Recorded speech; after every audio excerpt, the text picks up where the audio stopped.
E eu quero ler aqui num texto que é mais íntimo da minha alma do que meu corpo, do que qualquer parte de mim. Ele fez o meu ser. É Marcos capítulo 2. Marcos no capítulo 2. E eu quero que você preste toda a atenção da qual você puder dispor. Diz assim: dias depois entrou Jesus de novo em Cafarnaum e logo ocorreu que ele estava em casa. Muitos afluíram para ali, tantos que nem mesmo junto à porta eles achavam lugar, enquanto Jesus anunciava-lhes a palavra. Alguns foram ter com ele, conduzindo um paralítico levado por 4 homens, e não podendo aproximar-se dele por causa da multidão, descobriram o telhado no ponto correspondente ao em que Jesus estava, e fazendo uma abertura no telhado, baixaram o leito em que jazia o homem doente, o amigo. Vendo-lhes a fé, Jesus disse ao paralítico: filho, os teus pecados estão perdoados. Mas alguns dos doutores da lei, dos acadêmicos teológicos que estavam ali assentados, começaram a discutir entre eles, falando de um para o outro, uns com os outros, que heresia, como é que ele fala deste modo? Isso é uma blasfêmia o que ele acabou de dizer. Filho, estão perdoados os teus pecados. Quem pode perdoar pecados? Se dá um só que é Deus. E ele não é Deus, como é que ele diz, estão perdoados os teus pecados? E Jesus, percebendo logo por seu espírito que eles assim teologizavam e discutiam entre eles, disse-lhes: por que teologizais sobre estas coisas em vossos corações? Por quê? Qual é o mais fácil? Dizer ao paralítico: estão perdoados os teus pecados? Ou dizer a ele: levanta, toma o teu leito e anda? O que é mais fácil? Respondam. Ora, prosseguiu Jesus, para que saibais que o Filho do Homem tem sobre a terra autoridade para perdoar pecados, para que saibais que o Filho do Homem tem sobre a terra autoridade para perdoar pecados. Então disse ao paralítico, com base na lógica, eles estavam arrazoando, e Jesus chama o arrazoado para uma questão: o que é mais fácil? Não vou discutir teologia com vocês não, só me respondam o que é mais fácil. Dizer: estão perdoados os teus pecados? Ou dizer ao paralítico: levanta, toma o teu leito e anda? O que é mais fácil? Não vou entrar em argumento teológico, isso tudo é bobagem sem fim. Só me respondam o que é mais fácil. Dizer: estão perdoados os teus pecados? Ou dizer: levanta, toma teu leito e anda, para um paralítico? Então lhe disse: eu te mando.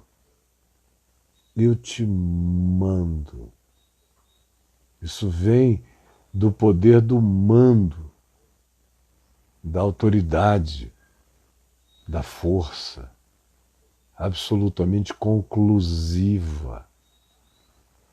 Não tem nenhum oponente, não tem nenhum Satanás, não tem nenhum diabolos com capacidade de se interpor entre a fala determinada, obstinadamente misericordiosa de Jesus e o doente, o paralítico, o carente, o amarrado, o preso, o angustiado, sem mobilidade para viver, para existir, provavelmente paralisado pela culpa, porque a culpa paralisa, a culpa nos aleja, a culpa adoece, a culpa se somatiza, a culpa faz você menos que você. Dia a dia ela te diminui, ela te despotencializa.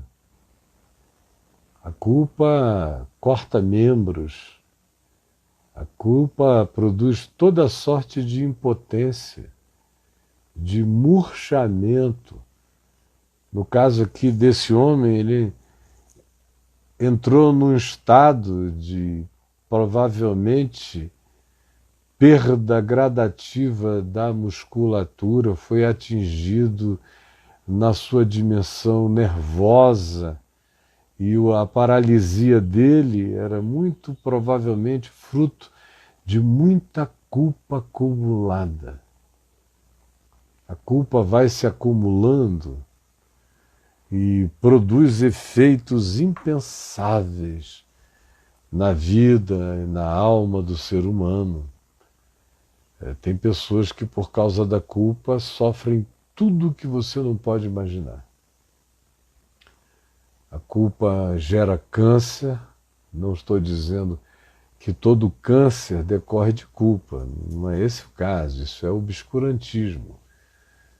A gente tem que ver as causas. Mas há muito câncer que decorre de culpa, de angústia, de raiva, de ódio, de resoluções emocionais crônicas, porque não dá ao nosso corpo, a nossa mente, a nossa psique, estão todos interconectados, é uma harmonia só, de maneira que se a minha mente se perturba e o meu espírito se angustia, o meu corpo padece, o meu corpo sofre. E pode sofrer de coisas tão graves quanto seja um câncer, a todos os outros tipos de males. Eu já vi gente ficar muda por causa da culpa, muda. Eu já vi gente ficar surda por causa da culpa. Eu já vi gente entrar em estados de cegueira por causa da culpa.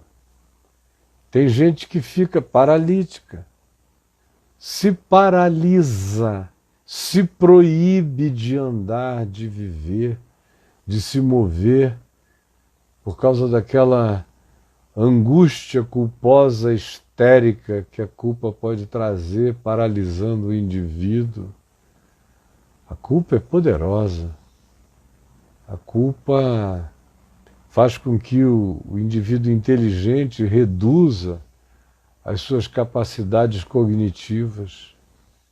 A culpa emburrece. A culpa impede o desenvolvimento amplo, livre, neural do indivíduo na direção de captações e percepções diversas. A culpa encaramuja em si mesma a pessoa. A culpa autolacra o indivíduo. Ela fecha o cofre por dentro e esquece a senha, o segredo, e a pessoa fica presa ali sem ajuda. A culpa impede o amor. A culpa impede a felicidade. O indivíduo boicota a chance da alegria, da felicidade, do carinho. A culpa proíbe você de ser amado, diz que você não é digno, e justamente por isso você, que não se ama em razão da culpa, não recebe acolhimento, não recebe amor, não se permite deixar-se amar. A culpa é o diabo na vida da gente. E ela tem muitas caras, muitas formas, se manifesta de muitas maneiras e produz resultados de natureza nefasta nas dimensões diversas do nosso ser. A culpa pode enlouquecer, a culpa adoece a mente. A culpa gera processos esquizofrenizantes.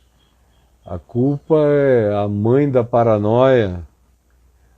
Ou a culpa coloca você em estados de angústia neurótica repetitiva. A culpa carrega em si o poder de deflagrar as quantidades mais impensáveis de males na mente, na emoção, nos sentimentos e no corpo, na carne.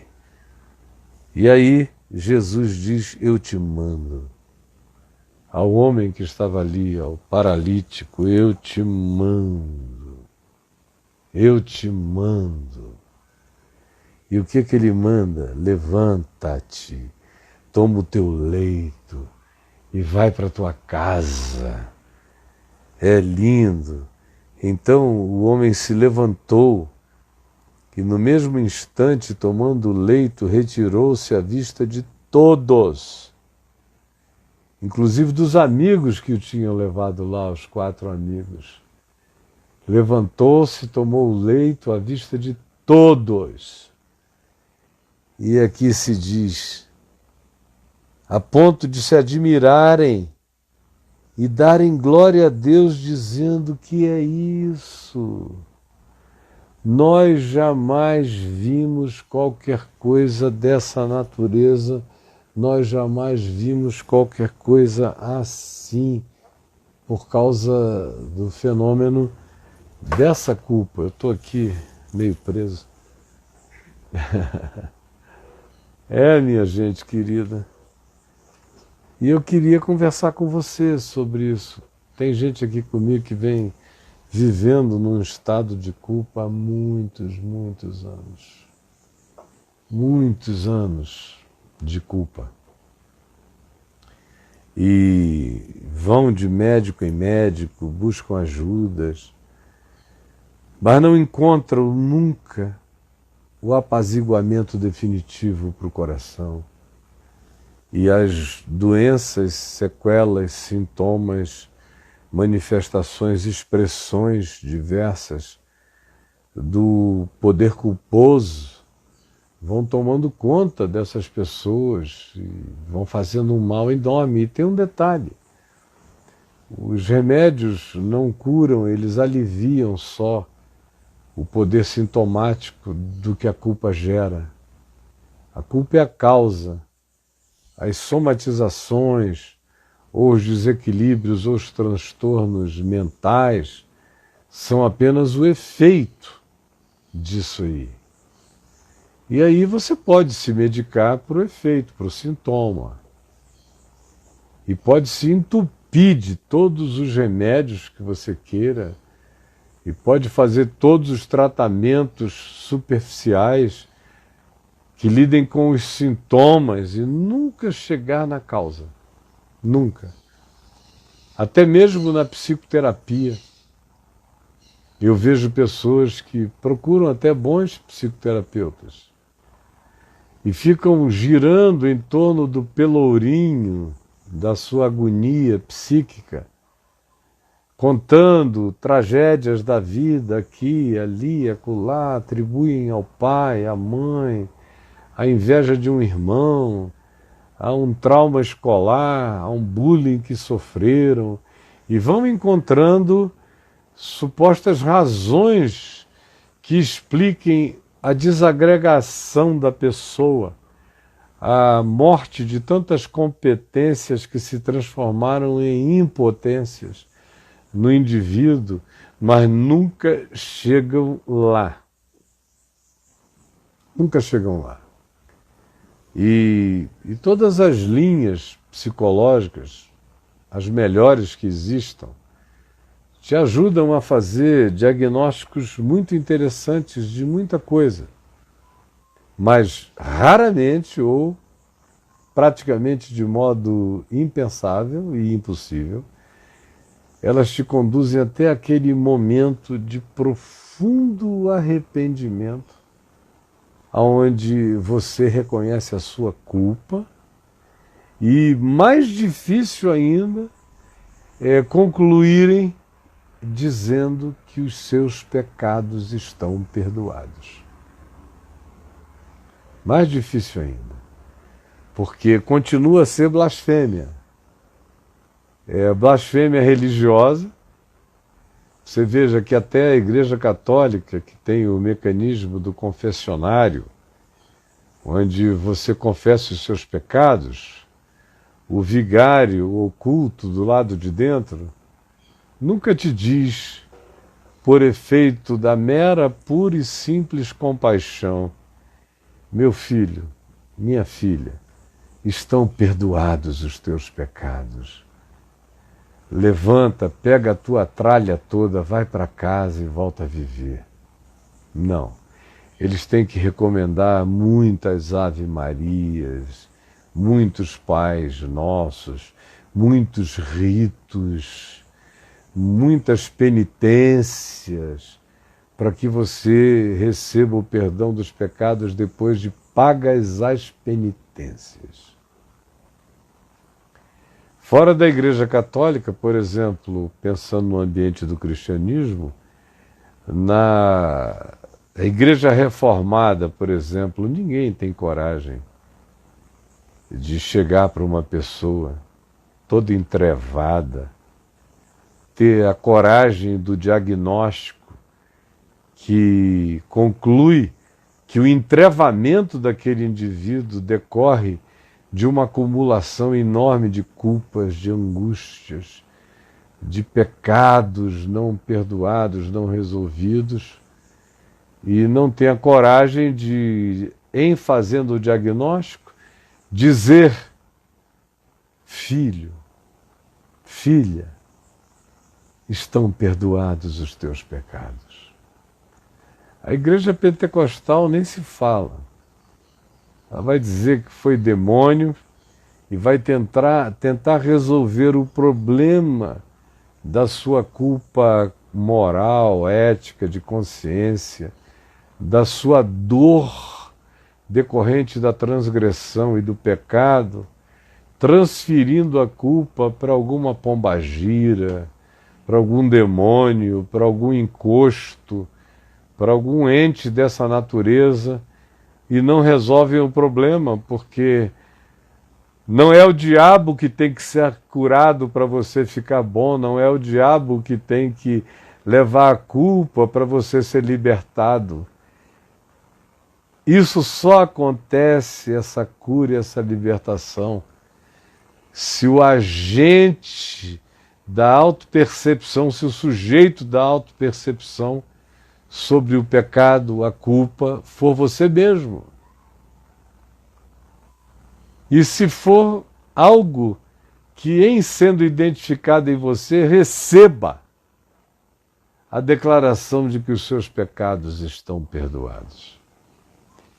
Algumas vezes isso acontece sozinho, como aconteceu com meu pai, que quando encontrou o Evangelho lendo o Novo Testamento sozinho e se ajoelhou na cozinha de madrugada, lendo João 19, e pediu perdão pelos seus pecados, e dizia: Jesus, não foram os romanos, não foram os judeus que te mataram, eu te matei, fui eu, me perdoa. E ele ouvia aquela voz estrondante dentro dele, dizendo: e tu perdoas os teus inimigos?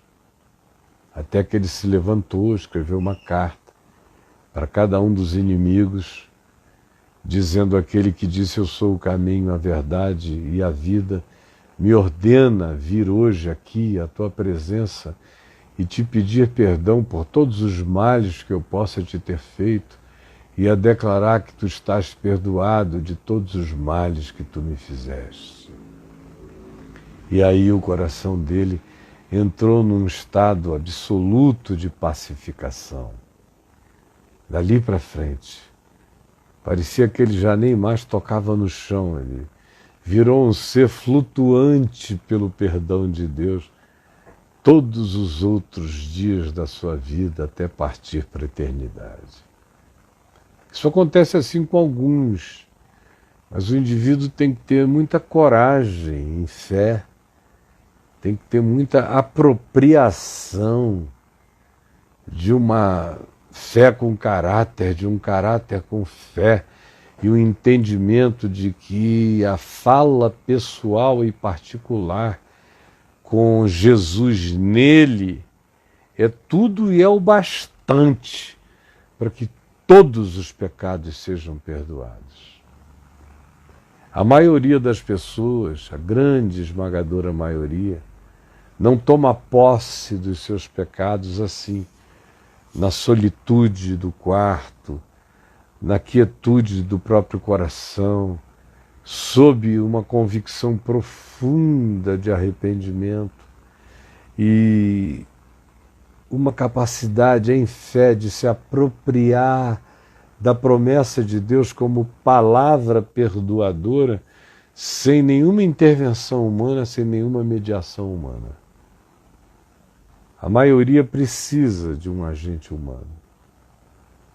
E quando eu vi que Jesus disse que o Filho do Homem, e ele obviamente fazia referência a si próprio, recebera sobre a terra autoridade para perdoar pecados, quando isso começou a me impressionar e eu era ainda um jovem pastor, mas isso entrou em mim com uma força enorme, imediatamente a minha mente associou esse Filho do Homem tem poder na terra para perdoar pecados, recebeu autoridade. É a mesma expressão que Jesus usa para dizer: eis que eu vos dei autoridade. Ele recebeu autoridade, ele dá autoridade para tudo. E ele disse aos seus discípulos que lhes dava autoridade para perdoarem pecados. Está lá em João, capítulo 21. Vos dou autoridade para perdoardes pecados. E quando eu vi que o Filho do Homem tem poder para perdoar pecados e que o Filho do Homem dá poder para perdoarmos pecados, eu me desavergonhei por inteiro, já lá atrás na vida. Não queria nem saber o que os escribas, os fariseus, os teólogos estavam pensando a meu respeito. Eu passei a descaradamente, toda vez que o meu coração sentia sinceridade de gente que estava abrindo telhados, gente que estava vindo numa aflição tangida por um esforço imensurável para estar diante de Deus, do Evangelho, da Palavra. Toda vez que eu via que aquilo tudo era fruto de uma sinceridade ou arrependida ou profundamente ciosa, ávida de graça e de perdão, eu me despudorei por inteiro. Passei a ter coragem de botar a mão na cabeça dos angustiados, dos sofridos, dos infelizes esmagados pela sua própria culpa, e dizer em nome de Jesus, que me deu também autoridade para perdoar pecados, passei a perdoá-los. Eu faço isso quase todo dia. E as pessoas são libertas como quem quebra correntes assim diante dos teus olhos. É extraordinário. Vem aquela menina toda quebrada, culpada, usada, manipulada, que não se gosta, que não se ama, que se odeia, que se abomina, que se detesta pelo que fez, pelo que permitiu que fizessem a ela, angustiada, querendo morrer, se suicidar, acabar consigo.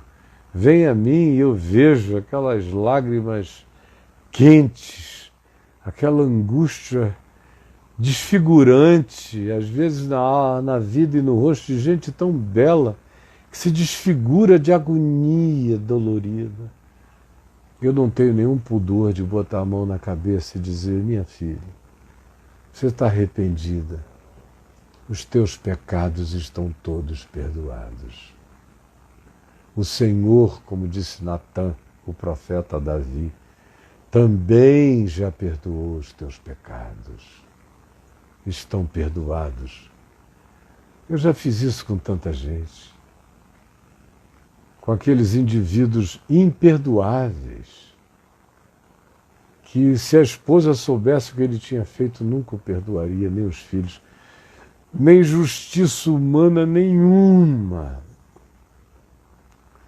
Por qualquer que fosse a justiça humana, eles teriam que ser condenados.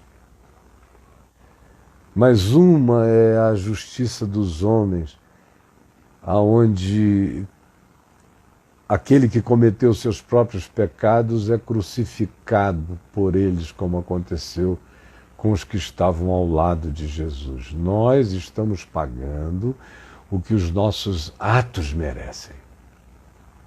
Essa é a lei dos homens. E toda vez que ela flagra o delito, ela tem que trazer a sentença. Tem. Eu, todavia, sou sacerdote de um reino eterno. Eu sou parte de um reino de sacerdotes que vive não segundo as constituições e as normas deste mundo, vive a partir de uma justiça que excede a de Moisés, a de Hammurabi, a dos escribas e fariseus ou de qualquer legislação humana de qualquer natureza. Não sou contra elas, sou em favor da validação de toda lei justa. Mas eu não opero no meio disso, eu não fui constituído juiz e partidor entre os homens. Eu fui constituído parte e membro de um reino de sacerdotes.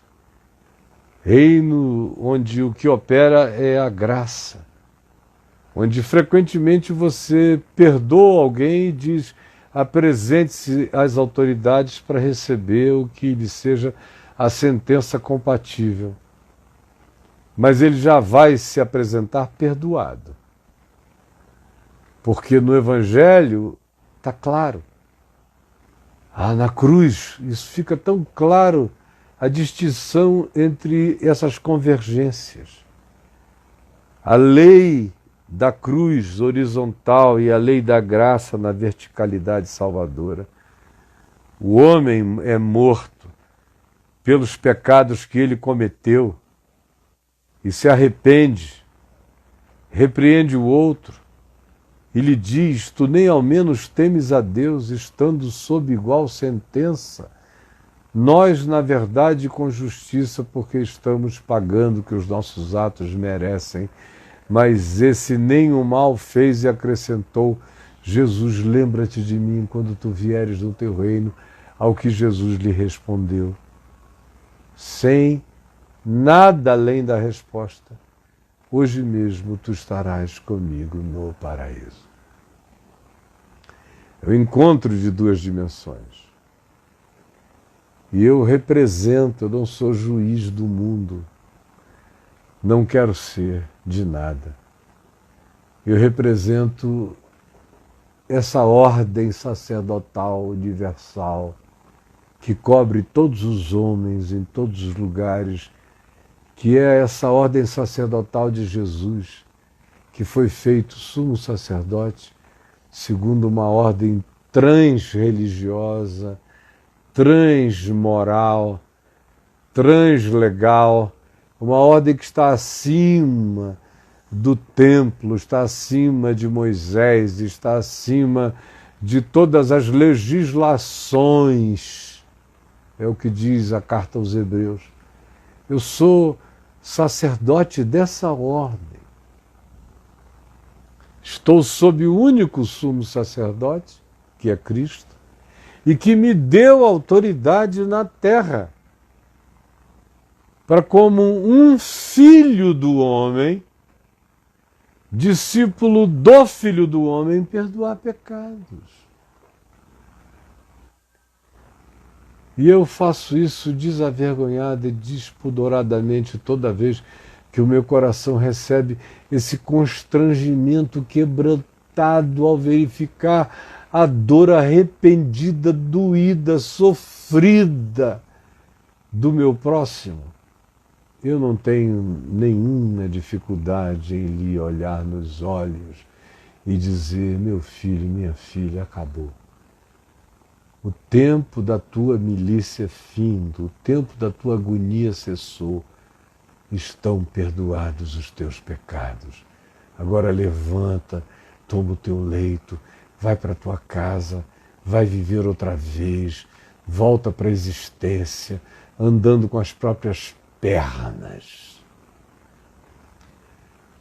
Porque aquele mesmo que perdoa pecados é o mesmo que disse: eu vos dou autoridade para perdoar pecados. Aí tem alguém aqui chocado, alguns, eu não estou lendo comentários, mas se estivessem passando haveria já alguns me chamando de blasfemo ou de qualquer outra coisa.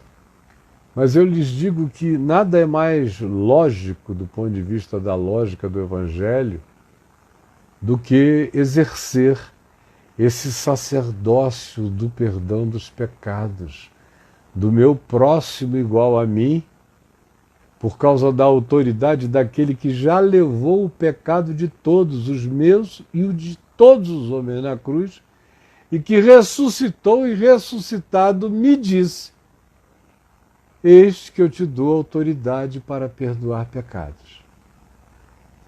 Por que que isso faz parte de uma lógica inquestionável? Porque ele mesmo me deu essa autoridade e transformou isso, antes de ser uma autoridade, num mandamento para mim. Eu estou sob o mandamento de perdoar pecados. Se eu não perdoar pecados, os meus pecados são retidos. Perdoa os nossos pecados, assim como nós perdoamos os pecados dos devedores, dos nossos e de outros tantos. É que a religião diz que você, no máximo, tem a obrigação de perdoar o pecado de quem te ofendeu. Aí você tem isso como mandamento, e Jesus disse que você tem que fazer isso, se for o caso, até 70 vezes 7. Se o cara te perturba, te ofende. Mas, ora, está estabelecido o princípio de que os filhos dos homens têm o mandamento, tanto quanto podem receber a autoridade. O mandamento é para perdoar tudo, perdoar todos, perdoar sempre. E a autoridade é para perdoar não apenas os que me molestam, é para perdoar aqueles que em automolestamento estão a ponto de se destruírem. Porque alguma das coisas que a culpa faz é piorar o indivíduo. A culpa piora o vício. Um indivíduo culpado e viciado vai ficar muito mais dependente. A culpa piora a prática do pecado. Um indivíduo culpado vai se entregar cada vez mais profundamente ao seu próprio pecado e aos que ele invente e crie venham sobre ele. A culpa tem o poder de gerar feiura nas coisas que já são horrorosas. A culpa carrega o cisel que esculpe todos os pioramentos possíveis na alma humana, de modo que, se você quiser destruir alguém, coloque culpa sobre ela. Aumente a culpa dela. Revitalize a culpa dessa pessoa. Faça-a carregar um jugo pesado, esmagador. Coloque sobre ela preceito mais preceito, mandamento e mandamento. para que ela não consiga carregar, vá tropeçando. Tanto mais quanto ela tropece, pior ela vai ficando. Tanto mais quanto ela se veja pior, mais ela desiste de si mesma e mais ela se entrega ao poder devastador da culpa que encadeia processos pecaminosos altamente destrutivos. Eu espero que o que eu esteja dizendo aqui a você esteja servindo a você agora e venha servir a muita gente depois desse momento. Eu espero que você envie essa palavra para uma quantidade enorme de pessoas que estão sofrendo mentalmente. Gente querendo se suicidar. É o cara que diz, meu Deus, eu sou gay, eu estou tentando deixar de ser desde 4 anos de idade, não consigo. Quando eu vejo, eu já me apaixonei, eu já me entreguei, eu já estou desesperado, eu não presto. Todo mundo diz na igreja que eu vou para o inferno. Papai tem vergonha de mim, mamãe não quer me ver, meus irmãos me desprezam. E se o indivíduo não tiver um coração firme, ele entra num processo autodestrutivo. Aí ele se torna promíscuo.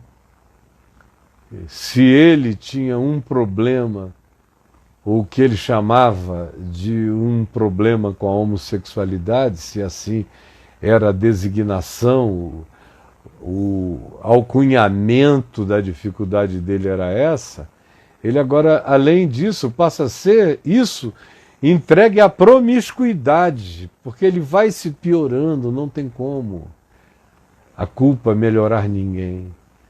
E quando ela aparentemente melhora é porque ela cria uma fachada de hipocrisia. Tem muitos culpados que resolvem vestir uma máscara e fazer de conta que passou.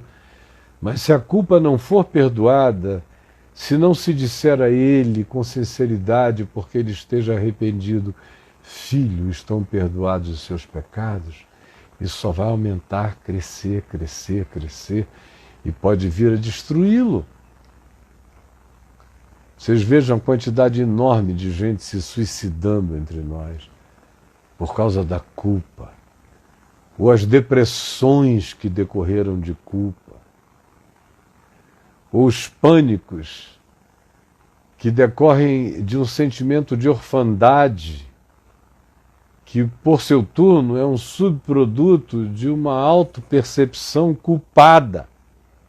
E o cara se sente tão culpado que não se sente capaz de ser filiado a Deus. Deus nenhum quer a filiação dele, ele está só, está órfão no mundo e entra em pânico. Estado de pânico, de solidão, de orfandade por causa da culpa.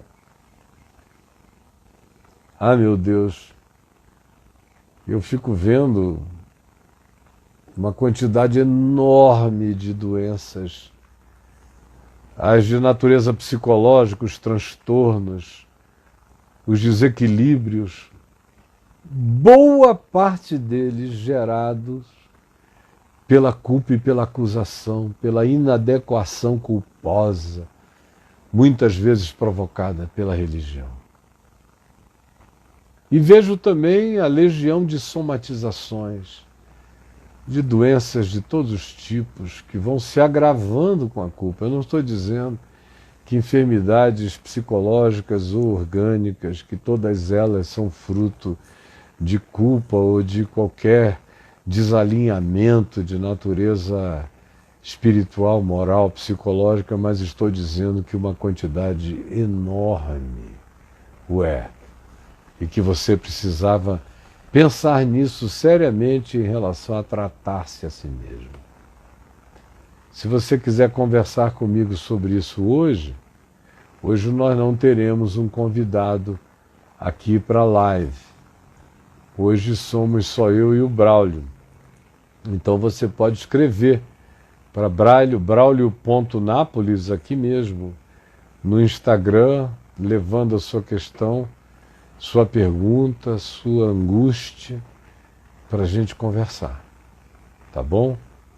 Senhor Jesus, eu trouxe a tua palavra a palavra da Boa Nova, próxima dos seres humanos, onde ninguém tem que subir aos céus nem descer aos infernos, porque ela está aqui, bem diante de nós, na nossa boca e no nosso coração, para ser crida, para ser apropriada, para ser praticada, para ser declarada e para produzir como boa nova os efeitos libertadores de toda angústia, culpa, pecado, grilhão, prisão, opressão, de todas as naturezas, porque tu nos deste o poder da boa nova, a autoridade para anunciar que essas cadeias estão quebradas e o poder de estender a mão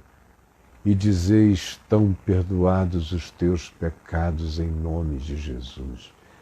Já foram todos levados na cruz, toma posse para ti, ergue-te, põe-te em pé, sai desse buraco, para de ser o teu próprio coveiro, botando terra de agonia culposa sobre a tua própria cabeça. Chega! Os dias da tua angústia passaram. Eu estou aqui hoje com a ordenança de Jesus de dizer: consolai, consolai o meu povo. É no Espírito Santo, é no poder do Paráclito que eu estou aqui para te dizer: estão perdoados os teus pecados, toma posse e vai para casa. Em nome de Jesus, toma posse e vai para a tua casa em paz e reinicia a tua vida. Então escreva no direct do Braulio.Nápoles e a gente vai começar a conversar. Eu vou pegar o Braulio aqui agora. Deixa eu ver onde é que ele está, se ele já está aqui nessa casinha. Cadê ele? Está aqui. Chamei você, Braulio está subindo. Amém, está aí o Braulio. Deus te abençoe, queridão. Tô aqui, Caião. Tá ouvindo? Deixa eu tirar de novo os comentários, porque senão eles ficam bem em cima do seu rosto. Tá bom? Amém. Beleza. Tudo Deus certo. te abençoe, meu amigo. Amém, não estou cortando você, meu querido comentarista, é só para facilitar a visualização. E aí, Braulinho? Beleza. Caião, estava escutando aqui você, já chegou coisa aqui, estamos recebendo. Obrigado pela participação de todos. Hoje está demais, tá bom, bombando. O cara escreve assim: Caio, todo sistema de dominação coletivo, seja ele religioso, político, etc., tem sempre a culpa como matéria-prima, Caio, além do medo? A culpa e o medo andam juntos? No mundo? Sim. É o que Maquiavel ensinou, não é? Maquiavel disse que o importante não é ser amado, o importante é ser temido. Sim. Então,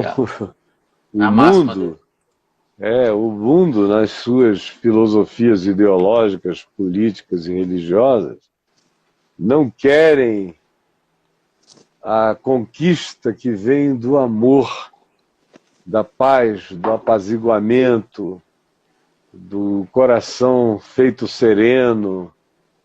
O mundo acha que isso é muito pouco, que isso não tem raiz profunda, que o que de fato enraiza os indivíduos na obediência é o medo, é o temor. Isso vai da criação de filhos ao modo como pastores e sacerdotes e políticos e governos e autoridades tratam o povo. Mas isso começa frequentemente dentro de casa. Muita criança que vai obedecendo exteriormente os seus pais apenas por causa de ameaças. Muitas ameaças. Eu vou te prender, eu vou te bater, você vai ficar 5 horas de joelho, eu vou te trancar no quarto o dia inteiro. Aí você vai passar o fim de semana sem poder abrir nem a janela e vai botando o terror em cima do cara. Se acontecer de novo, eu vou te internar, vou botar num colégio interno, ou eu vou te jogar numa instituição, porque eu não vou ter trabalho de criar um filho ruim como você. E aí o cara, às vezes, melhora um pouquinho externamente. Mas enquanto ele se contém externamente, ele vai introjetando amarguras, raivas, ódios, rebeliões, revoltas.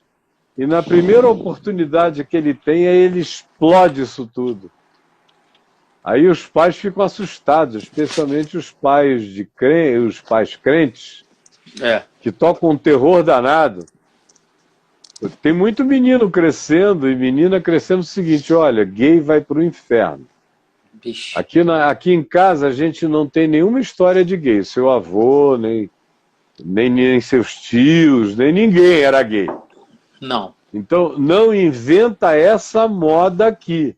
Isso. Aqui não tem lugar para gay. Porque além de não. tudo, eu sou presbítero, eu sou diácono, eu sou membro da igreja, eu sou obreiro. Eu não posso ter essa mácula na minha família. Então você fique direitinho. Porque além de tudo, ainda vai pro inferno. Nossa, velho. Aí o cara, enquanto ele é garoto, enquanto ele é pequeno, ele vai dizendo não, não, não, não, não. Às vezes ele nem tem essa angústia. Mas a exortação é tão crônica, é tão diária, é tão cotidiana, é tão ininterrupta, é tão opressiva, que o cara não consegue pensar em outra coisa. Daqui a pouco ele começa a desconfiar. Vira assunto, né? Será que papai fala tanto disso comigo, ou minha mãe, porque eu tenho jeito e não sei? Tem. Será que estão vendo algo em mim? Algo que eu até agora não percebi? Olha no espelho. E aí tem gente, meu amigo, que começa a não necessariamente perceber, mas até a desenvolver algumas tendências pelo mero espírito da rebelião e da opressão, da revolta ou da curiosidade zangada. O cara vai... Eu já ouvi histórias de gente que disse: eu não pensava no assunto, mas pensaram tanto no assunto por mim e me ameaçaram tanto que eu digo, bom, vá ver que eu sou e não sei, então deixa eu saber. Fui lá e dei. Isso. Fui lá e comecei, né? Isso. Fui lá e me desenvolvi nessa obra. Então, o medo produz tudo. Produz. Não tem regime que se faça totalitário pela força do amor. Nenhum deles. Me conte de um na história humana onde todo o povo veio sem guerra, sem amor, cheio de amor, e disse a um determinado indivíduo: nós queremos que tu reines sobre nós, porque nós amamos o teu amor, a tua justiça, a tua verdade, a tua luz, o teu discernimento, a tua prudência, a tua sobriedade. Quando na história humana? Na história da civilização humana. Isso já aconteceu em lugar nenhum, cara. Você, no máximo, tem uns fanáticos que gostam do tirano e que estão dispostos a pegar em arma e matar por ele. E não precisa ser muita gente, é como no tráfico de drogas na favela. Você tem, às vezes, um grupo, uma comunidade chamada favelada de 50 mil pessoas, vamos supor. E o movimento do tráfico não tem mais do que 80 pessoas. Mas 80 dirigem 30 mil com a maior facilidade, se eles tiverem fuzis na mão e forem capazes de, uma vez no mês, matar alguém dramática e publicamente para instaurar pavor no coração dos outros que não levantam mais nem a cabeça. A mesma coisa fazem os milicianos nas comunidades, mortes exemplares, como faziam os romanos, iam crucificando pessoas nas estradas, para o pessoal ver qual era a consequência de não aceitar a Pax Romana. E por aí vai, meu amigo. De modo que só Jesus é que teve a loucura de propor isso. Obediência por amor. Por isso o evangelho é tão de outro mundo, não é deste mundo. Quando ele disse o meu reino não é deste mundo, ele disse diversas vezes sobre essa prática, tal não será entre vós, se referindo ao autoritarismo, à tirania, à dominação, ao abuso de poder, a granjeamento dos privilégios em favor da própria família, isentando a família e criando, como diz lá, Jesus é que diz, não sou eu que estou dizendo.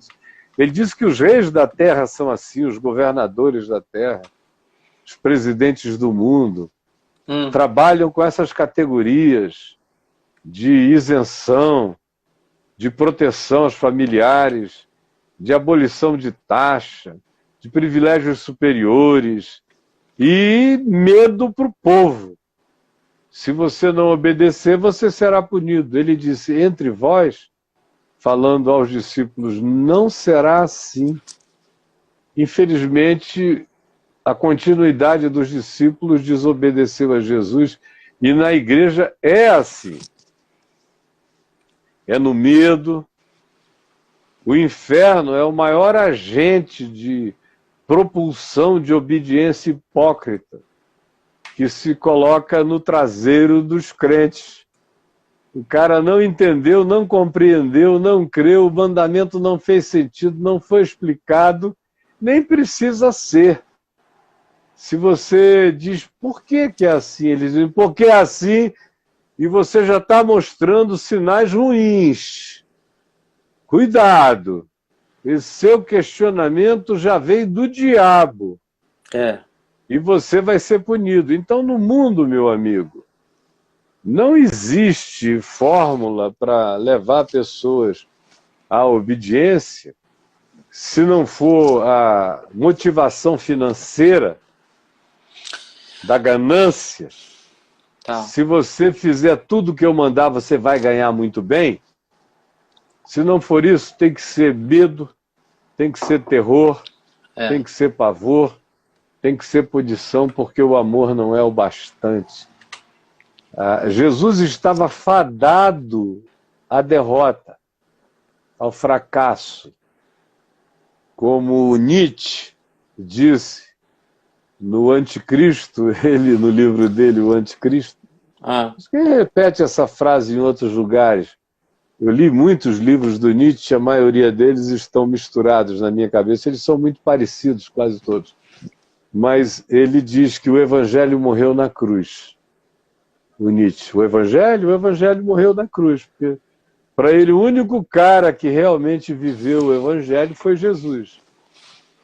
E ele tinha razão quando ele pensava no cristianismo como continuidade de Jesus. Se o cristianismo é a continuidade de Jesus, então o Evangelho morreu na cruz. Porque o cristianismo não vive o Evangelho. É uma denúncia poderosa. Gandhi falou algo parecido também. Ele disse que o vosso Cristo eu quero, né? Eu não quero e aborreço é o vosso cristianismo. O vosso cristianismo é a mesma coisa. Então, talvez muitos ateus estão nessa linha aí também. Tem muitos ateus que ficaram ateus porque disseram, eu não vou entregar minha vida, não dou conta disso aí, a nenhuma obediência que seja fomentada pelo pânico, pelo medo, pela sentença ou pela punição. Se for isso, eu prefiro existir sem esperança, sem Deus no mundo, mas também sem culpa imposta por terceiros arrogantes sobre a minha cabeça o dia inteiro. Então, para mim, deu. E vão embora. E alguns ficam psicologicamente melhores do que os crentes. Alguns ateus, quando tomam essa decisão, Sim. por causa das razões que eu apontei há pouco, a maioria deles fica com a cabeça melhor do que a dos crentes, porque eles não pensam mais em Deus, o que para eles é uma vantagem. Porque pensar em Deus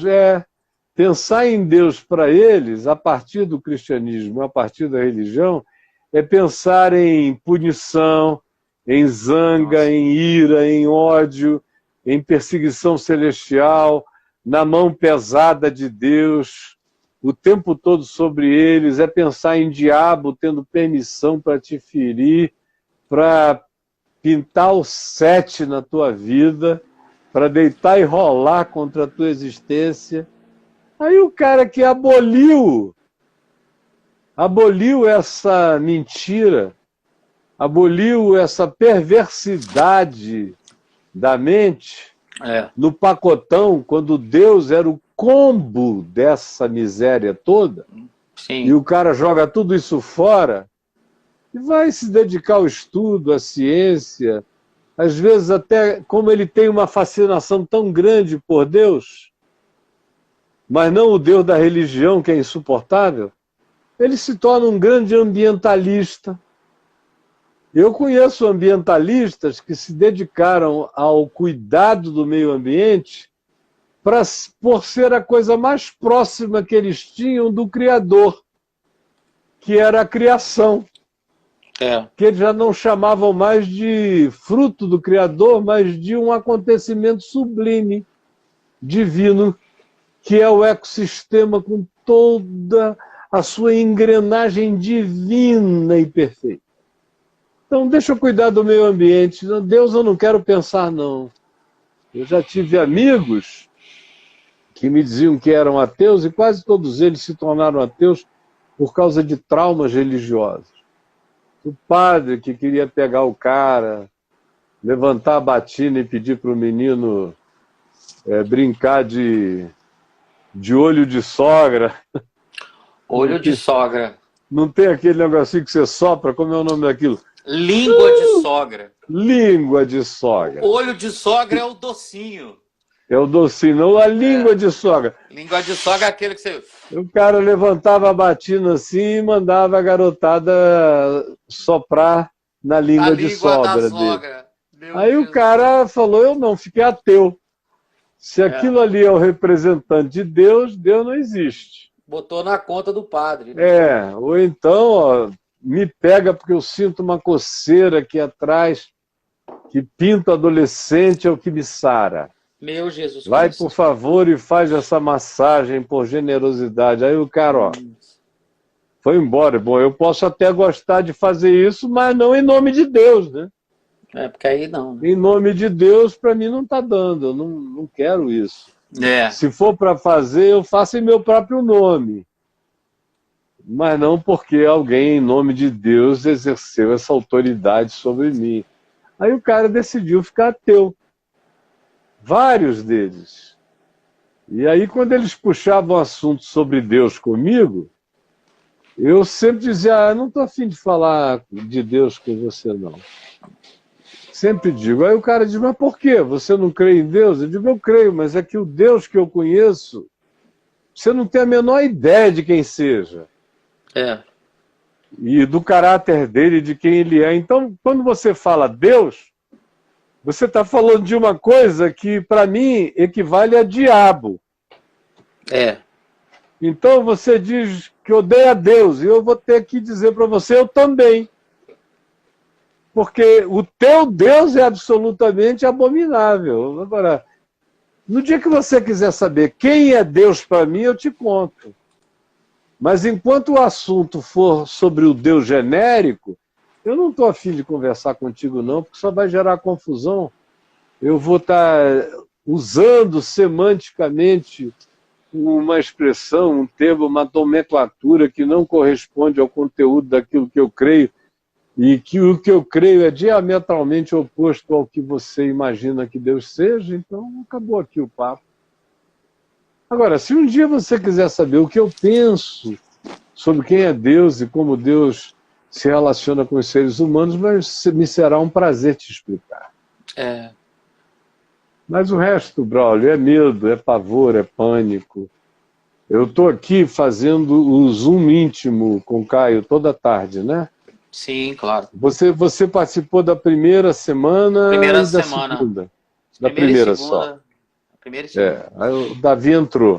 Foi. Olha só, se já estava complicado na primeira, na segunda semana, você viu o nível das angústias, das questões, das perguntas.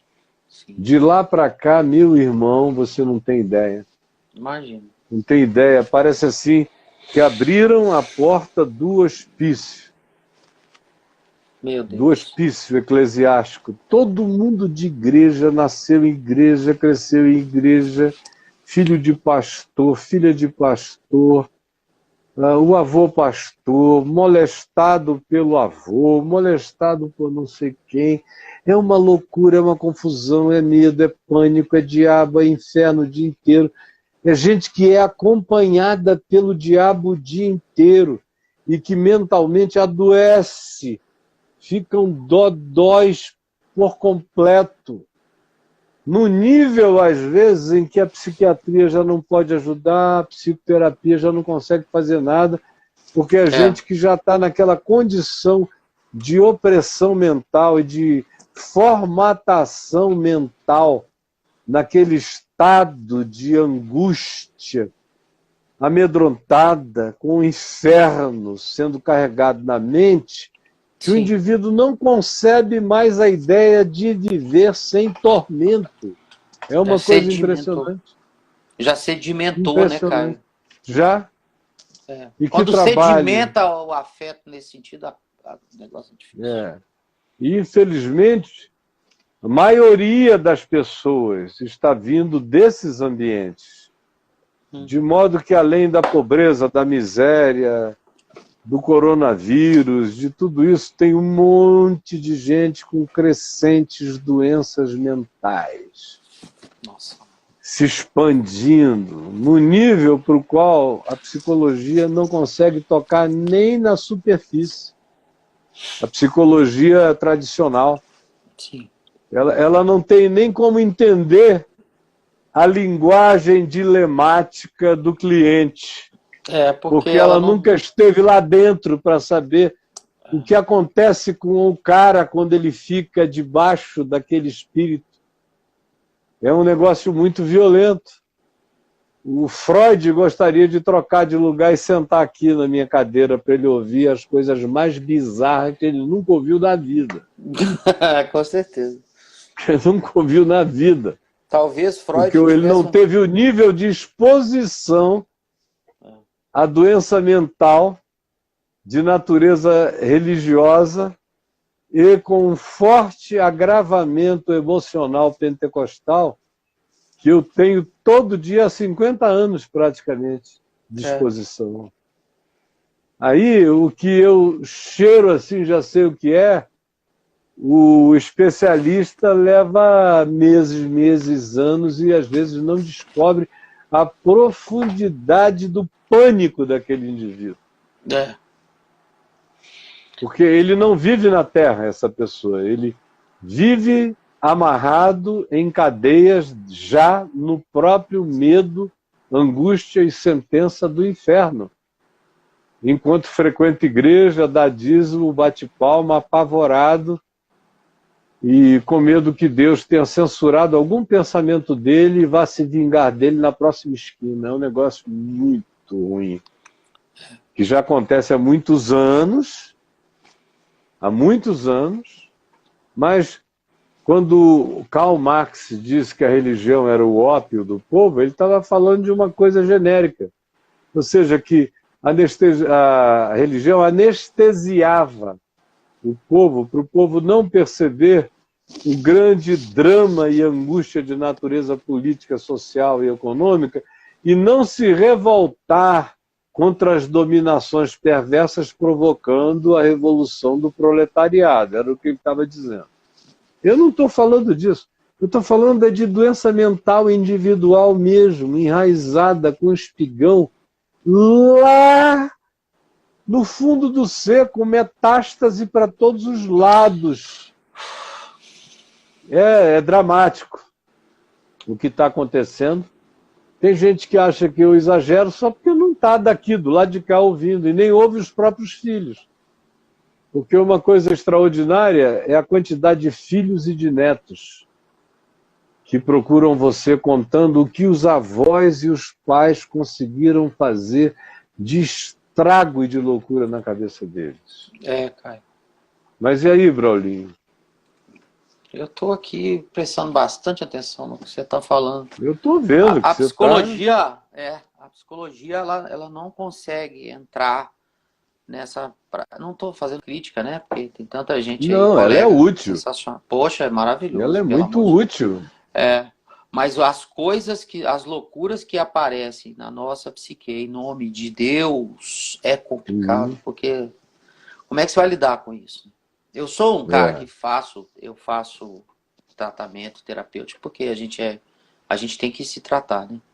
A minha psicóloga, por exemplo, ela não consegue entrar nessa vibe. Eu falo de religiosidade com ela e tal, que não é um drama que eu tenho, você sabe disso. Ela não consegue alcançar isso. Por quê? Porque não é a matéria dela. Não, a profundidade você mergulha na psicologia, você mergulha com o tubinho e a máscara até onde a pressão orgânica aguenta. É o evangelho que te coloca dentro de um escafandro e te baixa a profundidades inimagináveis, porque você está protegido na graça de Deus. Porque sem a graça de Deus, ninguém entra e sai sadio e normal de dentro e de uma visita aos labirintos da alma do próximo. O cara vai entrando, ele próprio vai absorvendo complexismos diversos. Daqui a pouco ele virou uma hidra das complexidades daqueles a quem ele supostamente trata. Ele virou uma hidra de muitas cabeças. É verdade. Para sair e voltar inteiro, só fazendo essa viagem na graça de Deus. E tem mais.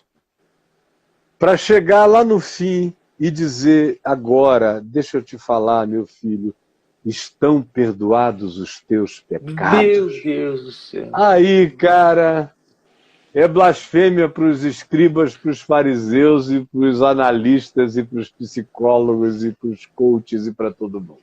É porque a justiça que é sede, né? E para a constelação familiar também, onde o perdão é sinônimo de arrogância. Coisa maravilhosa. É verdade. É sinônimo de arrogância. Desculpa, aqui, ó. A pessoa escreveu assim, Caio, olha só isso aqui. Eu trago muita culpa dentro de mim, sabe? Mas eu não consigo me livrar dela porque eu sempre acho que estava realmente errado quando eu fiz o que eu fiz. Como me curar da culpa sabendo que eu errei? Sabendo que errou. Até que ponto, a pergunta final dele, até que ponto, Caio, a falta de culpa em mim é uma demonstração de irresponsabilidade? É o cara que caiu na neurose tão profunda. Você fala de um neurótico religioso que precisa da culpa como validação de responsabilidade pessoal. É um outro aspecto. Eu vejo muita gente que acha que o cara que não carrega a culpa é um indivíduo inconsequente na existência. Sim, ele não consegue entender que justamente se cria o oposto. Um indivíduo que é liberto de toda culpa, já não há mais nenhuma condenação para os que estão em Cristo Jesus, Romanos 8, esse cara que ficou livre de toda culpa. O cara sem a culpa é Romanos 7. Desgraçado homem que sou, quem me livrará do corpo dessa morte?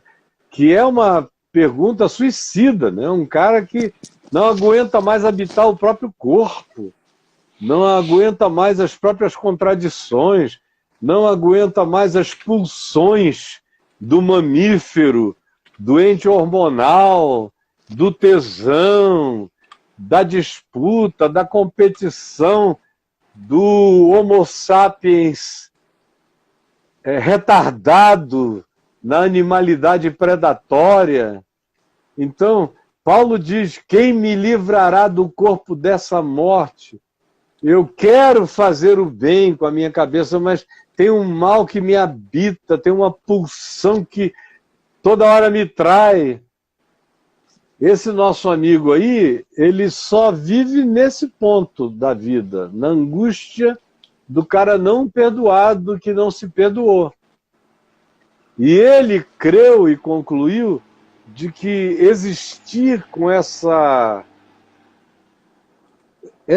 amontoação, com esse amontoado, com essa presença de culpa na alma, é o único caminho para ele não se irresponsabilizar na vida. Veja só, como se constrói a própria moral religiosa. A moral religiosa é construída por essa lógica. Eu preciso viver habitado pela culpa, para que eu, pela culpa, me sinta responsável e pela responsabilidade eu não cometa mais coisas. Quando é justamente o oposto, é Romanos 8. Agora, pois, já não há mais nenhuma culpa. Nenhuma condenação. Nenhuma condenação. A condenação já vem depois da culpa. Certo. É pela culpa que eu recebo a condenação.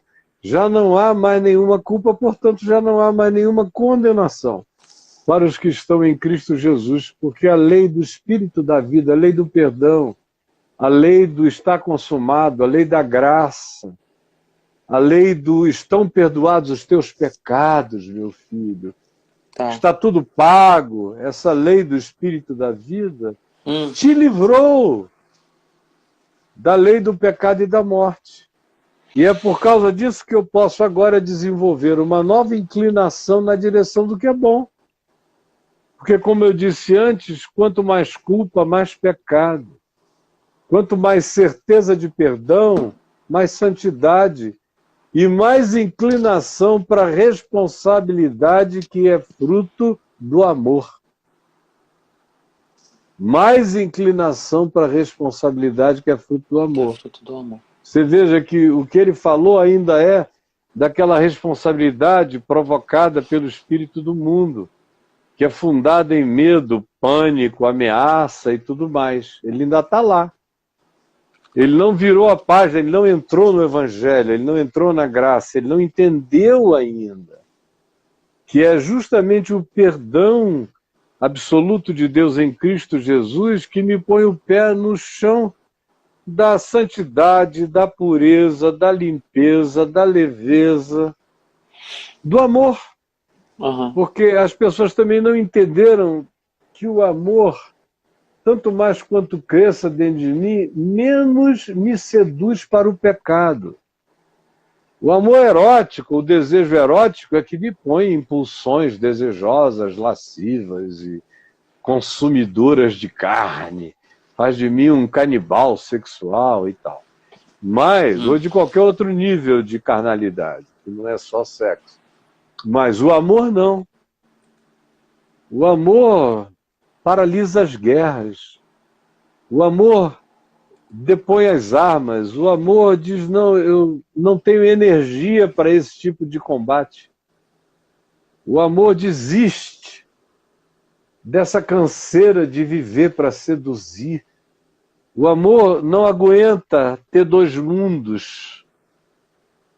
O amor não sabe viver fazendo gestão de mentira, de adultério, de engano, de falsidade. O amor é a própria integridade em si. Mas o pessoal não aprendeu isso na igreja, nem na religião, nem em lugar nenhum. Então, o que nós temos é uma sociedade que, da própria secularidade social, a manifestação religiosa dela ela não só é apavorada, é culpada, é neurótica, mas ela só consegue piorar. Porque tanto mais quanto você acumule culpa sobre as pessoas, no coletivo, pior se tornará essa sociedade. As pessoas só melhoram quando elas conseguem começar a falar delas mesmas sem medo de conversarem a respeito de si próprias, sem condenação de nenhuma natureza. Aí o poder curador, o poder sarador, o poder pacificador começa a se derramar sobre o coração desses indivíduos. Mas e aí, Braulinho? Que coisa linda, Caio. Pois é.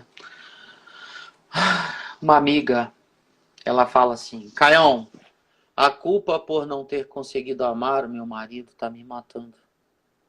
Eu era muito chata, egoísta, imatura, com uma alma toda complicada. Eu não conseguia mudar. Eu tentei, mas eu não consegui. E agora, Caio, ele foi embora. A culpa é minha. Me ajuda, Caio. Ajudar, ela gostaria em que sentido? De trazer o marido de volta? Pelo jeito, ela quer se livrar da culpa, da responsabilidade da ida do marido. Não, basta admitir, né? Eu não gostava do cara, acabou, ué. Basta admitir que aquilo tudo não deu certo porque faltava o essencial. Faltava amor entre eles. E se ela, pela falta de amor, tratou muito mal o cara, a ponto de o indivíduo ir embora, não apenas porque não era amado, mas ir embora também porque era maltratado, ela não tem que pedir perdão a ele por não ter conseguido amá-lo como homem.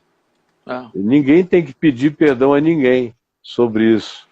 Desculpa, minha mulher, fui casado com você tantos anos, fiz esforços diários para te amar como mulher, já consegui te amar como uma amiga, uma irmã, uma colega, mas como mulher eu nunca consegui te desejar, então me perdoa. Perdoa de quê? Isso não vem de lugar nenhum, ou nasce naturalmente, ou faz parte de uma química misteriosa, de uma conjunção que é quase um encanto entre seres para que isso brote, ou não vai brotar de lugar nenhum. Nem Deus vai derramar amor erótico e satisfatório no coração de um ser conjugal por outro, pelo seu cônjuge. Isso é um departamento que ele deixou que acontecesse na espontaneidade da escolha misteriosa entre as pessoas. Então, eu não tenho nenhum pedido de perdão a fazer a quem eu pensei que amava como mulher, que tentei, que fiz o meu melhor e não consegui. Eu tenho pedidos de perdão a fazer por outras coisas. Se eu tratei a pessoa mal, então eu devo procurá-la e pedir perdão por tê-la tratado tão mal. Por ter sido tão grosso, tão mal-humorado, por ter sido tão insincero. Ao invés de dizer para ela que não dava e não rolava, e acabar a história com dignidade, e olhando um no olho do outro, não, eu preferi traí-la, enganá-la, para ela um dia descobrir e dizer que não aguentava mais e ir embora. Aí sim, por isso eu tenho que pedir perdão. E uma vez que eu esteja genuinamente arrependido, eu não preciso ficar genuinamente arrependido pelo mesmo pecado 1000 vezes. Basta uma. Também tem gente que acha que o perdão só lhes virá à vida, à mente, ao coração, se eles viverem assim uma espécie de peregrinação para Santiago de Compostela, de arrependimento, se ajoelhando de passo em passo, confessando tudo de novo. E aí eles adoecem, eles ficam neuróticos, acabam precisando ser internados. Porque eu sou perdoado de uma paulada só. Foi por isso que Jesus não morreu muitas vezes na cruz, mas uma só. Foi por isso que ele disse uma só, está pago. Ele não disse mais uma, dá-lhe duas, está pago. Dá-lhe três, está pago. Não, foi uma vez só. Não teve leilão, não, cara. A ênfase de todo o Novo Testamento é essa. Ele morreu uma vez por todas pelo pecado. Eu também me arrependo, sincero e genuinamente, uma vez por todas, pelos pecados que me venham como convicção ao coração. E esse foi um dos problemas que eu tive nos anos de 88, 89, porque qualquer amigo meu que viesse falar comigo sobre o meu divórcio, que tinha sido precedido de um ato de traição, ouviam de mim que eu estava convencido sobre o meu próprio pecado. Aí eles diziam, mas como? Por que você não sai por aí dizendo para todo mundo? Eu falei, não, porque isso já foi resolvido. Isso já foi resolvido nos céus. Por que você quer que eu ande por aí alimentando essa doença da alma dos outros? Está resolvido. Agora, eu escrevi uma carta e mandei para todo mundo e pedindo perdão pelos meus pecados. Dei entrevistas e falei a respeito. Conclusão, para atender a essa demanda de natureza social, religiosa, culposa, infantilóide, eu ainda falei mais do que precisava a respeito do assunto. Mas para mim, e comigo mesmo diante de Deus, eu só tratei desse assunto uma vez, brother. Com muita dor, que só Deus conhece a minha dor. Dor.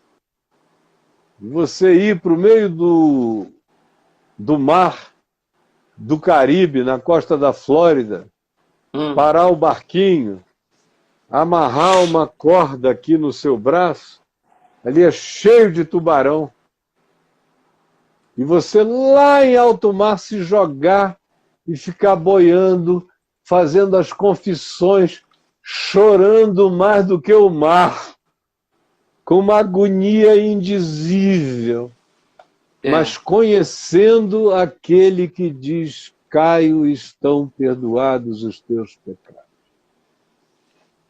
E eu não fiz isso 3 vezes, nem 10 vezes, nem 6 vezes.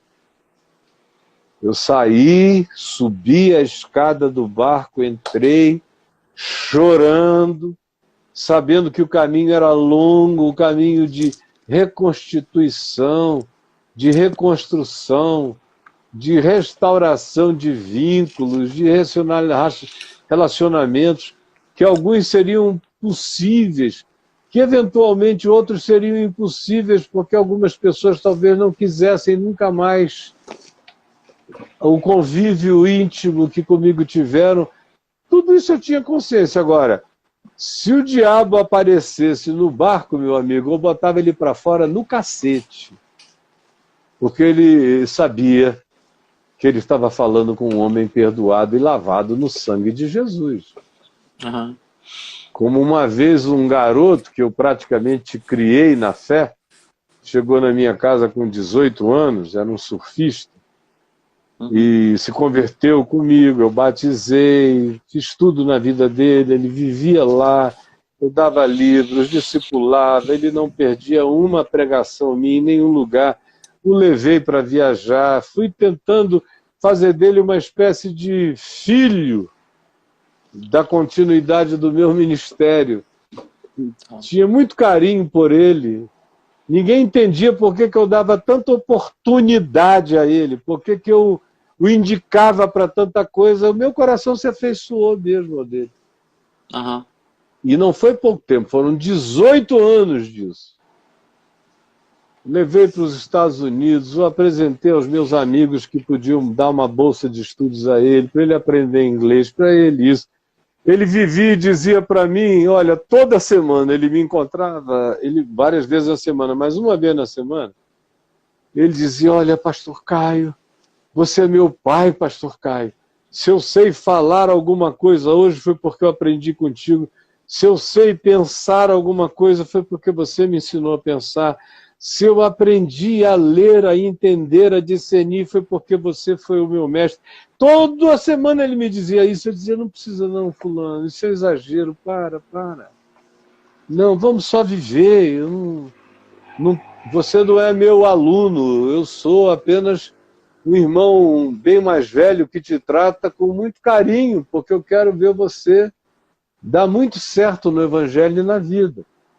Aí um dia, no ano de fevereiro de 99, por aí, já depois daquelas ocorrências, ele me procurou no meu escritório me dizendo que ele gostaria muito que eu tomasse logo uma providência pública, definitiva, e que eu não aceitasse mais falar em lugar nenhum. Eu não vinha mais falando em lugar nenhum. Na realidade, o último lugar onde eu falei foi na igreja que ele pastoreava, que foi uma igreja que eu ajudei a fundar e a crescer. Foi lá, última vez, a pedido dele. Ele já sabia que eu estava divorciado e implorou para eu ir. Eu fui e preguei sobre a minha culpa. Preguei dizendo que eu estava jogando o mundo inteiro para o alto, mas que eu não ia perder a minha alma por causa do meu pecado, lá na igreja dele. Aí ele vem, esquecido que a minha última fala tinha sido a convite dele, me dizer uma coisa. Eu falei, por que você está preocupado que eu fale em algum púlpito? Aí ele me disse, é porque eu tenho muito medo que alguém se levante e lhe chame de adúltero, ou que apareça um endemoninhado lhe acusando de adultério. Eu falei, olha só, meu filho, eu ando tão cansado, que se eu estiver em algum lugar, porventura, onde eu não estou nem com vontade de estar e não tenho ido, mas vamos supor que eu estivesse, e chegasse alguém e viesse subindo, me chamando de adúltero, com o dedo apontado, eu quebrava o dedo dele e jogava ele para baixo. Esse cara não existe, você entendeu? Não existe. Para mim, não. E se for o diabo, mais ainda, ele vai ser estapeado em nome de Jesus, porque o meu pecado só existe para vocês, que vão demorar anos para me perdoar e quem sabe nem vão, porque não querem, gostam de me ver com estigma, gostam de me ver com estigma. Agora, anjo, demônio, diabo, meu Deus, e qualquer força universal, meu Deus não me acusa, não me condena, e o diabo não aparece porque vai ser posto para correr, porque todos os meus pecados estão perdoados, todos. E eu não estou de brincadeira com isso, e o que eu disse então é o que eu digo agora, é o que eu digo em qualquer lugar. Essa é a segurança de que foi feito uma vez por todas, ele morreu por mim uma vez por todas, eu me arrependi uma vez por todas. Se eu não tenho que ficar vivendo arrependimentos por obras mortas, como diz o escritor de Hebreus, porque a religião ensina arrependimento por obras mortas. O cara nunca fica liberto. É o tal do sacrifício de bodes e de touros. Sim. Ele sente um mal-estarzinho, ele faz lá e vai dar uma oferenda. Não, eu vou dar um dízimo dobrado. Ele lembra que como ele não recebeu o perdão de Deus, que é o que pode fazê-lo perdoar-se, uma vez que ele tem experimentado um arrependimento genuíno e profundo, e, portanto, ficar livre definitivamente daquele assunto, daquela conversa, daquela culpa. Como ele não toma posse disso, ele nem crê que isso está feito desse jeito. A maioria é pagã e acha que é pelo seu muito orar, pelo seu muito repetir, pelo seu muito fazer qualquer coisa que eles serão ouvidos ou perdoados. Como Jesus diz, são pagãos, são gentios de entendimento espiritual, eles nem entendem o que eu estou dizendo aqui, e por isso nunca tomam posse da saúde mental, espiritual, e de comportamento que o Evangelho traz para todo aquele que tomou posse de uma vez para sempre e não vive com cinismo, é claro. Porque essa é outra coisa. Tem gente que acha que esse perdão é um perdão muito fácil. Você se arrepender genuinamente, se quebrantar, vir, receber, crer e se apossar do perdão. Eles dizem que isso é muito fácil. É fácil porque não foi eles que morreram na cruz. Não é fácil não, cara. Isso aí vem da cruz, vem do sangue de Jesus. Tem uma cruz envolvida aí, né? Tem uma cruz, tem uma visita ao inferno. Tem uma cruz tudo aí. Tem, não, fácil. Fácil. Você não sabe os trabalhos do meu perdoador. Você não conhece a extensão do sacrifício daquele que diz: estão perdoados os teus pecados. Tem o trabalho aí. Tá. Fácil. Que é isso, meu amigo? Você é que não quer que seja verdade porque você quer se auto-justificar. O problema do pessoal é que eles não querem ser justificados pela fé. E terem paz com Deus, como Paulo diz em Romanos 5. Eles querem se auto-justificar por repetições, meritoriedade, angústias, culpas neuróticas repetidas, anos e anos de padecimento, enfim, acabam adoecendo, ficando enfermos de várias enfermidades, para quem sabe um dia o sujeito dizer: não, eu acho que eu já sofri demais, deixa eu tentar começar a aliviar a barra para o meu lado, já ficando velho. Eu aprendi com Jesus, e se eu pecar contra ti agora, e a minha consciência reconhecer, e eu sinceramente me arrepender, e te pedir perdão, e se eu tiver cometido isso publicamente contra ti, e publicamente eu me arrepender e te pedir perdão, perdoado estarei pela fé e levantarei daqui e vou comer o meu almoço em paz. É isso que o pessoal não consegue entender. Que o que Cristo fez tem essa extensão, essa profundidade, essa aplicabilidade e esse poder terapêutico imediato. Mas e aí, amigo? Maravilhoso.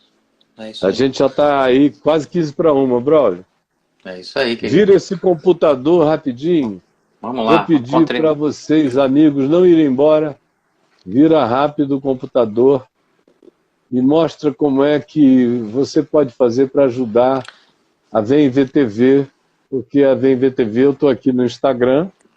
A partir de amanhã nós vamos usar um outro sistema através do Zoom, que vai divulgar o Papo de Graça com vinheta, com vídeo, não como é aqui, que aqui tem equipamento profissional, mas já vai ficar um pouco mais parecido com o que ele era, e vamos divulgar automaticamente para o portal Caio Fábio, para o canal Caio Fábio no YouTube e para a minha página no Face. Isso. Só não vai poder gerar ao vivo aqui para o Insta. Mas algumas horas depois, você já vai ter aqui no Insta, no IGTV, o acesso ao que foi feito. Mas de amanhã em diante, ou de segunda, é de segunda que a gente combinou ou já é amanhã? Segunda-feira, né? Decidir. Hoje à noite a gente vai decidir, mas hoje à noite, né? Vai haver essa mudança para melhoramentos. Vai ficar legal. E eu quero que você ajude, nós não podemos ainda usar o equipamento da Vem Ver TV por causa do Covid-19, eu sou um cara com comorbidades sérias, então os funcionários não podem vir aqui por minha causa, mas eles estão trabalhando em casa, fazendo o que tem que fazer de casa, e eu peço que você nos ajude. Você que ainda está aí nos 296, é impressionante, você toca no assunto colaboração, não, a gente estava em 354. Aí eu falei, vira aí o computador para o pessoal saber como vai nos ajudar, e começa a despencar. Então, tá aí, ó, portal caiofabio.net é o lugar onde você irá, portal Caio Fábio. Vai clicar nesse link de contribuição e o Braulio vai explicar. Clicou em contribuição, foi o que eu acabei de fazer aqui, aí cai nessa tela verde, né? A telinha Isso. verde vai nos levar a toda a página com todas as possibilidades que você tem. Então, a primeira delas é depósito, transferência bancária, Santander, Banco do Brasil. É aqui que você clica na bolinha, clica em continuar, ó, tá lá dentro, rapidinho você contribui usando essa modalidade. Abaixo você tem as cartões de crédito, se você quiser usar cartões para doar, você pode fazer uma contribuição mensal ou uma única. Clica na bolinha aqui, ó, tá lá dentro, sisteminha da Cielo, rapidinho. Tem o PagSeguro também, Legal. que você pode ajudar usando esse sistema. Se você está cadastrado no PagSeguro, é moleza, Caião.